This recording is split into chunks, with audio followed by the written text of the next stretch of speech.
Hello friends, welcome to my YouTube channel. दोस्तों, jute corporation of India, इसमें जो है आपकी जूनियर असिस्टेंट अकाउंटेंट और जूनियर इंस्पेक्टर की वैकेंसी निकाली गई है। इस वीडियो में इसके सिलेबस, एग्जाम पैटर्न और सिलेक्शन प्रोसेस के बारे में बताएंगे।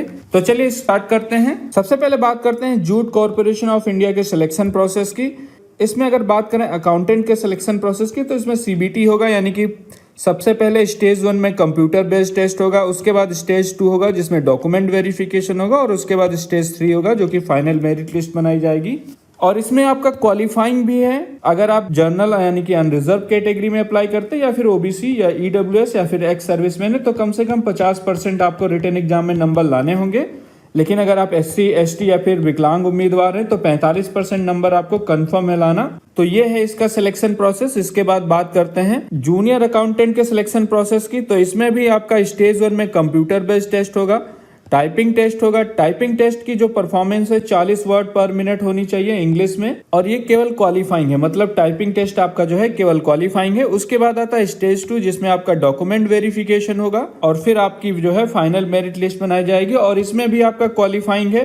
क्वालिफाइंग पैरामीटर्स की बात करें जो कि कंप्यूटर बेस्ड एग्जाम के हैं, तो अगर आप अनरिजर्व कैटेगरी में अप्लाई करते हैं या फिर ओबीसी, ईडब्ल्यूएस, एक्स सर्विसमैन, तो आपको कम से कम 50% नंबर लाने होंगे। वहीं पर एससी, एसटी, पीडब्ल्यूडी यानी कि दिव्यांग उम्मीदवार हैं तो आपको 45% नंबर लाने होंगे, तभी आप क्वालिफाई होंगे। अगर इससे 1% भी कम है तो आप जो है डिस्क्वालीफाई हो जाएंगे। इसके बाद आता है जूनियर इंस्पेक्टर का सिलेक्शन प्रोसेस।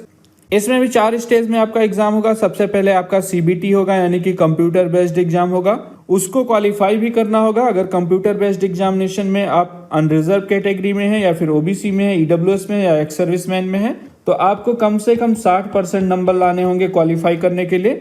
लेकिन अगर आप एससी, एसटी, पीडब्ल्यूडी कैटेगरी में है तो कम से कम 55% नंबर आपको लाने ही है क्वालिफाई करने के लिए। तो क्वालिफाई कर लेंगे तब आपके डॉक्यूमेंट वेरिफिकेशन होगा, उसके बाद ट्रेड टेस्ट होगा, और ट्रेड टेस्ट के बाद आपकी फाइनल मेरिट लिस्ट बनाई जाएगी। तो ये था सिलेक्शन प्रोसेस। अब बात करते हैं एग्जाम पैटर्न की। तो टोटल इसमें 100 क्वेश्चन पूछे जाएंगे, 100 नंबर के होंगे, और 2 घंटे का आपको टाइम दिया जाएगा। क्वेश्चन पेपर आपका इंग्लिश और हिंदी दोनों लैंग्वेज में होगा। इसके बाद अगर बात करें जूनियर असिस्टेंट के एग्जाम पैटर्न्स और सिलेबस की, तो जूनियर असिस्टेंट में लॉजिकल रीजनिंग से 25 question, quantitative aptitude, general knowledge और जनरल इंग्लिश से 25-25 क्वेश्चन आपसे सबसे पूछे जाएंगे। टोटल 100 नंबर का पेपर होगा, 100 क्वेश्चन होंगे। इंग्लिश में जो है आपसे आर्टिकल पूछे जाएंगे, प्रीपोजिशन पूछा जाएगा, synonyms, antonyms, use of verb, spelling correction, use of determiner, इसके अलावा सेंटेंस करेक्शन, सेंटेंस रीअरेंजमेंट और रीडिंग कॉम्प्रहेंशन से क्वेश्चन होंगे।